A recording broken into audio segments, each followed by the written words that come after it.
Hey guys, Tim here, Big Dog Forge. Welcome back to the shop. It's good to see you again. So this time around, we're going to dig into the junk pile indoors. We have an indoor and an outdoor junk pile. Is that weird? Anyway, we're going to dig into the junk pile and see if we can find some materials to build ourselves a small cleaver. And we got a thing to build for someone. Don't want to say too much. The holiday is coming up, that kind of thing. So anyway, let's get to it and we'll see how this goes. Thanks, guys. We'll see you at the other end. All right, the scrap pile. So we're looking for something to make a cleaver out of here. No. And we'll find something in here, I'm sure. And this looks pretty good. Got a handle on it already. And we need something for a cutting edge. Cable Damascus. No, don't do that. Let's see. It's a piece of scrap Damascus. We'll save that for something else. There you go. Old hex wrench. That'll work. So there was a brand name on this particular wrench, Bemis and Call, or Bemis and Call, B-E-M-I-S and Call, and they were made in Springfield, Massachusetts. And they started making these around 1830 from a high-grade wrought iron, from what I can find in the information. So this should be a pretty decent thing to use. So I was having a little trouble disassembling this thing. The handle was trash. I ripped it off there and discovered this thing has a reverse thread on this nut. So I'll be able to get that guy off there. And we'll end up re-threading this thing, because the forging process is going to destroy those threads. So we'll give it a regular right-hand thread when we put it back together. There we go. We got our little cap for our handle. When these old tools get to the point where they're just not usable anymore, you know, restoration is a possibility, but this one was pretty bad. I just love giving them a new life as something else. It's a lot of fun. And it brings that, you know, kind of an antique feel back into the world in a different form. So I think it's a good use of this old tool. I'll get as much rust off this thing we can with the wire wheel so we can start nice and fresh. When we're done with this thing, it'll be, it'll have the vintage look to it. It'll have the dents and dings in it here and there. But we need a smooth spot to weld some more material to. And we're going to use the Allen wrench we found. So we need to make sure we got a nice flat surface on this, and we'll have to take that Allen wrench that we pulled out of the junk pile down to a square shape.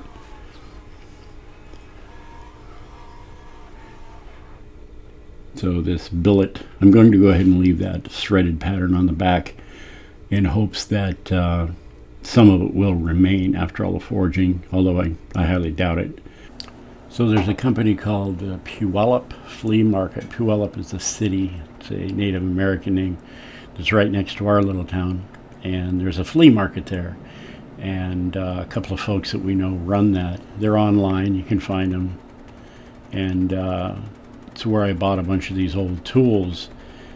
And this Allen wrench actually came from that flea market. So if you ever get a chance, check them out online, stop by. Great folks, and they've all sorts of old tools, and they are really reasonably priced, so I shop there quite often, as a matter of fact.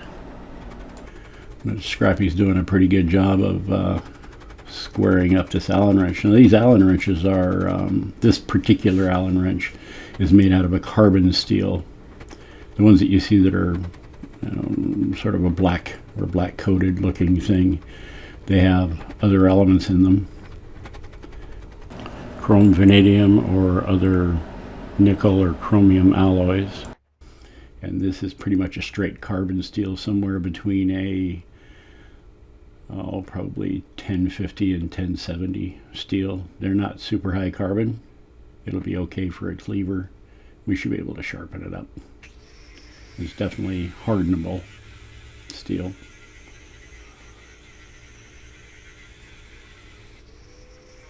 And the manufacturer's name that was on the side of that Allen wrench, and the size and just the way it acted. It's got some pretty good sparks to it, so we should be just fine.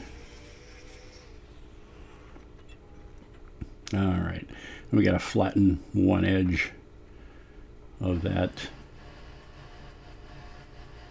hex wrench material, and the old surface grinder does a pretty quick job of this, and that'll give us a nice flat surface to go against our monkey wrench. There we go. And what we're going to do is tack weld this on either ends. Hopefully we'll be able to grind out any weld inclusions or anything like that by the time we're done. So it shouldn't show up anywhere, but we'll see.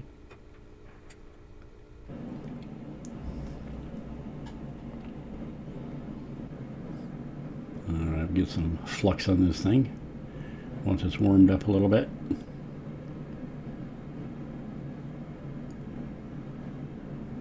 We're going to weld this thing at about 2325 degrees.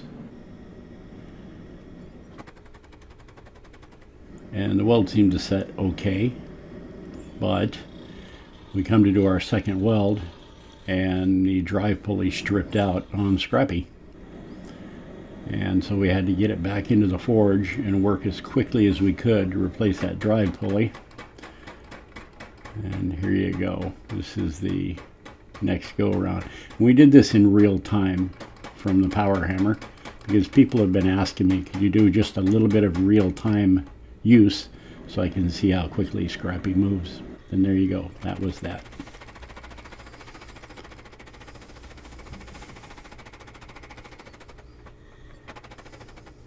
And this actually went okay, but there was one area up towards the handle I was a little concerned about, but we will see how it goes. So we're going to cut this in half, actually a little less because we've got to cut the end off with the welds on it. There we go. And that will weld on right there. And that'll extend our blade down for more of a cleaver shape. So when I went to weld this thing together, I noticed a delamination. So I pulled that bar off the handle, cleaned it up both sides, and we're going to do a fresh weld on that. But the out towards the tip, before I cut it off, seemed really good. Doesn't seem to have any problems at all, but it does make you worry a little bit that perhaps there's other delaminations in here somewhere. So we'll keep an eye on it, but we're going to keep moving forward with it. Right now it looks okay, and we'll see how this works. And we're going to set this weld by hand. I was afraid that the power hammer may fold it in half sideways or give it a rhombus or something like that. So we're going to go ahead and do this forge welding by hand on the anvil.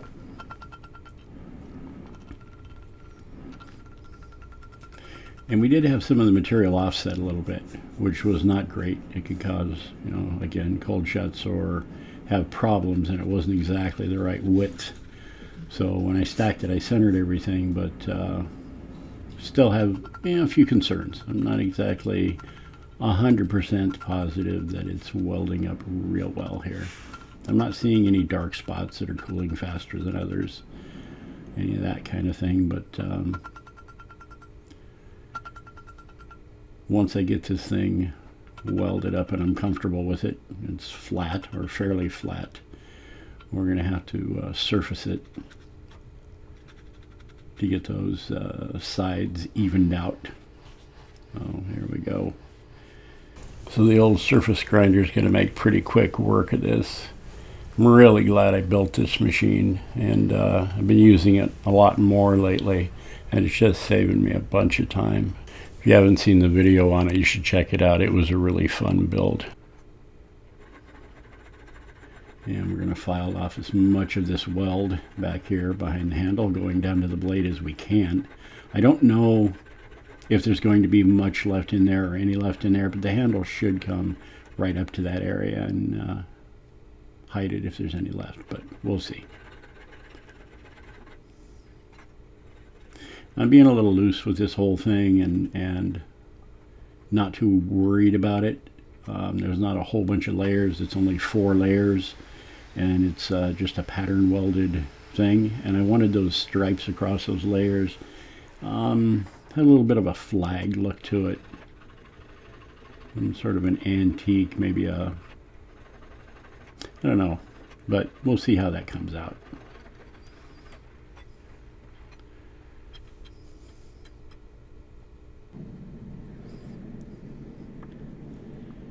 Alright, we need to forge some bevels into the edge of this thing.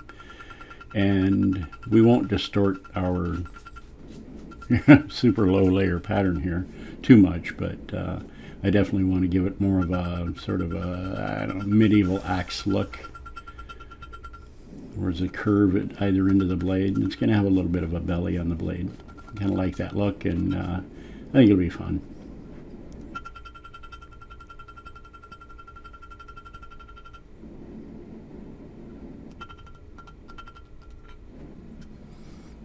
And these two materials, oh, big dog.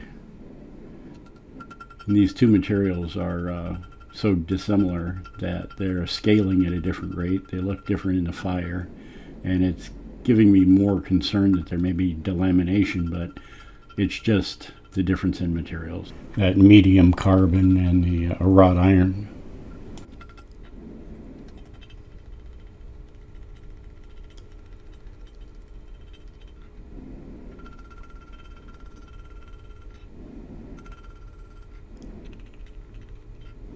But we'll see when it comes time to heat treat this thing and put it in the quench. And if there are any delaminations, that will definitely come apart at that point. But the wrought iron that's in this material is pretty refined. You can definitely see a grain in it, but it is pretty refined, and it's got a little bit of carbon in it. I was grinding on it, you can see the sparks coming off of it.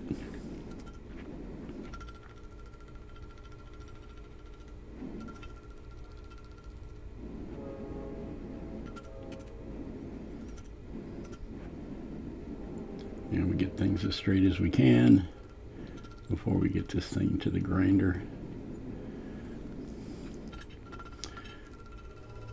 So I got it back to forge welding temperature, and just one last time, and forge welded the back end of that blade. I thought maybe there was a delamination, but I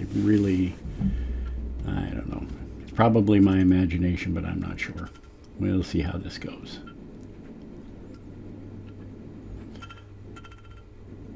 We're getting a pretty good shape there. I'm kind of liking that. I was pointing out what looked like a crack towards the back of the blade, but as I grind the scale off before I get it back to the surface grinder, taking some of this scale off helps preserve the belt on the surface grinder. And this bar that I'm putting across the front, when you've got an uneven surface, it doesn't hang on to the magnet as well, so if it wants to slide forward, it'll hit that steel bar and not go flying off the end.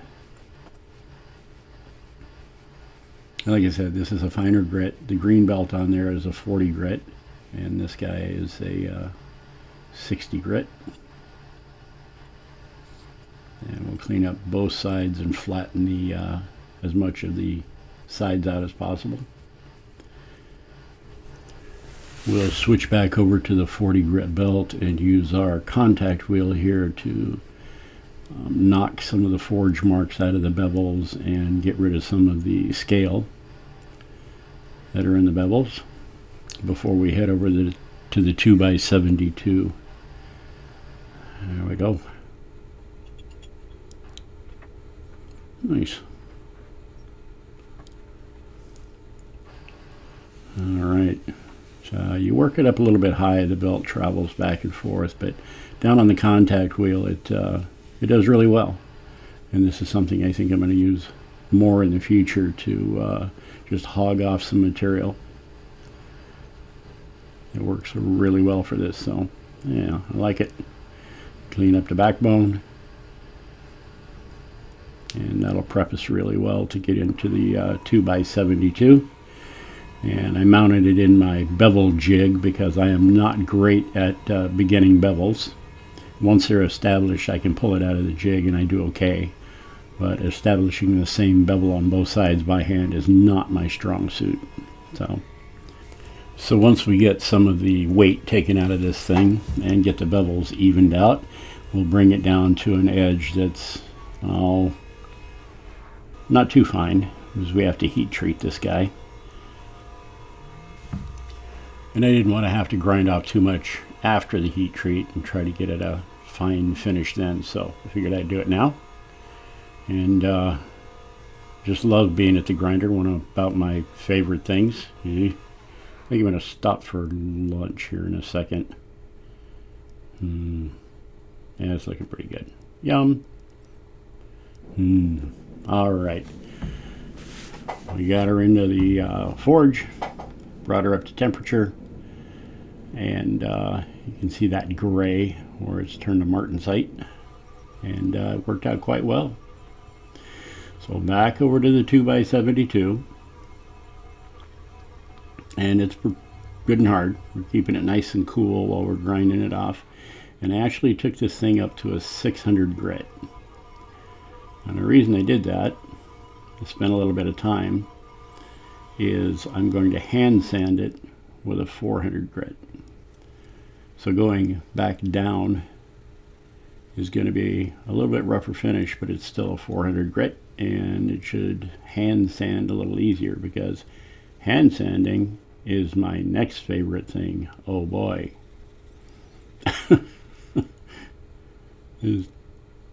Kudos to the people that do this for a living. It's amazing. I have a hard time belt sanding and hand sanding. It just takes forever. All right, so this is our cap for the end of the handle, and we've made this little bronze bolster, and we're simply going to solder it in here because the handle is going to turn a little flat, and we want to keep it centered in the wooden handle we're going to create for this. So this will help us do this. A little bit of solder in there, and we're good to go. And a little out of focus, but you get the idea. It fits on there nice. And we're going to give this guy an etch. We're going to get him into the etch while we work on building a new wooden handle for this, because the old one was just, well, you saw me rip it off there. It was pretty destroyed. So this is a piece of walnut, and we're going to get it on the old shop smith here, and we'll just turn it down real quick. I had the camera sitting on the wooden floor next to the shop smith, and the vibration gave it a really kind of out of focus funny look, but it worked out okay. So this is paraffin wax that I'm putting on it, and I will heat it up with some 1200 grit used sandpaper, and that'll heat up the pores of the wood, and the paraffin will melt into those pores and give it a nice shiny look. Protect that handle a little bit, and we'll get this saw in here. Yeah, and it disappeared actually down under the machinery. Okay, so the handle's finished. We get this guy out of the etch, and I'm actually sanding it off with some 1500 grit sandpaper. I like that look. It gives it sort of an antique kind of a look. All right, we'll start fitting this handle on.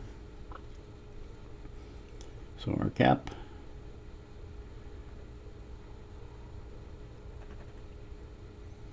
and then we'll slide our handle on, and I re-threaded that back into that. I just ran a new tap through the cap, and I ran a die over the end of the handle and just re-threaded it, and it worked out really well. So we cut the excess off, and we're just going to peen that over. It's the way it was when it came to me, and since we moved the handle closer to where the wrench used to was a little bit of excess there that you saw, so it was pretty quick and easy to just trim that off. Worked out pretty good. We like that. Not too bad. All right, we'll give this guy a sharpen. I'm using an 800 grit paper on the 2x72 slack part of the belt, and then I'll just drop it on my pant leg, and it should give it an okay edge for a chopper. See how this works.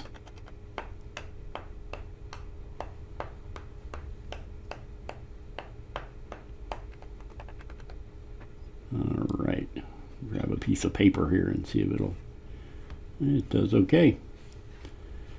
Seems to hold an edge all right. Like I said, not really a slicer, more of a chopper, but there you go. Here's a couple of pictures of it. All right, guys, we'll wrap this up and get back to the office, and we'll talk about it. All right, guys, there you go. So it worked out really well. I'm very happy with it. It's got a couple of flaws in it. Let's take a look at it real quick here. See if we can get it to focus. All right, guys. So you can kind of see that grain pattern in there. This camera I'm using isn't doing this thing any justice, but you can see the wrought iron, Allen wrench, wrought iron, Allen wrench. There was a little bit of a weld inclusion right in there. You can see that or not, but it's not hurting anything. And then down at this end, right here, there's something in that piece of Allen wrench material there. So on the other side of it, and this must be a weld that I missed here. Let's see if we can, and then I have no idea what these inclusions are here, but they're only on the Allen wrench, and they don't seem to be hurting anything. So there you go. Not real happy about the fact that that happened, but it's okay. It's doing all right. See that grain pattern in the side of what used to be the wrench. A little bolster in there. And our nut. That matches our handle. There we go. Alright, guys. Yeah, not really happy about that. But it is what it is. And it takes an edge. It stays pretty sharp. And it looks kind of cool. It's got kind of that striped flag kind of look to it that I was after. And it gives it a nice little antique look. Not too bad, not too bad. It's a small cleaver, but it'll work for what it's intended, and that may be revealed later. But right now, this is going out over the interwebs, and don't want to ruin a surprise for somebody. All right? Okie doke. So there you go, guys. Thanks for stopping by Big Dog Forge. Really appreciate it. If you think about it, why don't you like, share, and subscribe? That'd be awesome. I like that kind. Okay, anyway, guys. Thanks for hanging out. Appreciate it. And we'll see you next time right here at Big Dog Forge. Take care of yourselves. Be safe. Bye-bye now.